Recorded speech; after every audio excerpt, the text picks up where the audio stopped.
Pleasant day, Professor Agbay. I'm Jomar B. Mendoza, one of your students from Bachelor of Technical Vocational Teachers Education 1A, major in Agricultural Crafts Production. Today, I am here to discuss the 5 stages of listening process and also the regular physical exercise. But before we go to our main topic, let me give you some little information of what listening process is.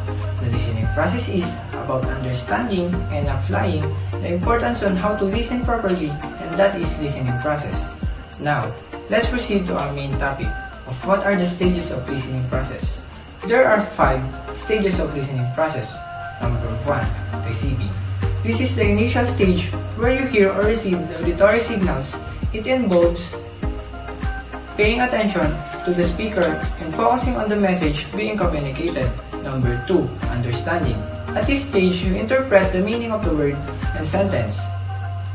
It requires comprehension of the language and context used by the speaker. Number 3, evaluating.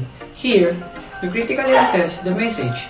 This involves analyzing the content, considering its relevance, and forming judgment about its accuracy and value. Number 4, remembering.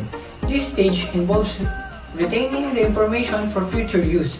Good listening requires the ability to recall details later.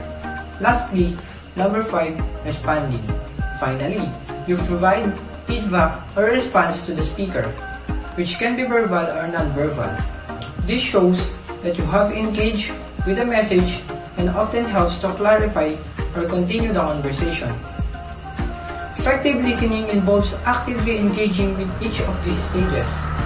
And that's all for the stages of listening process.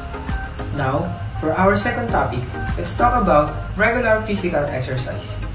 Regular physical exercise refers to engaging in a physical activity on a consistent basis, which includes activities like walking, running, cycling, swimming, or strength training. It involves scheduling and performing these activities frequently, typically several times a week. It helps us maintain a healthy weight, improves cardiovascular health, strengthens bones and muscles, and enhances flexibility and balance.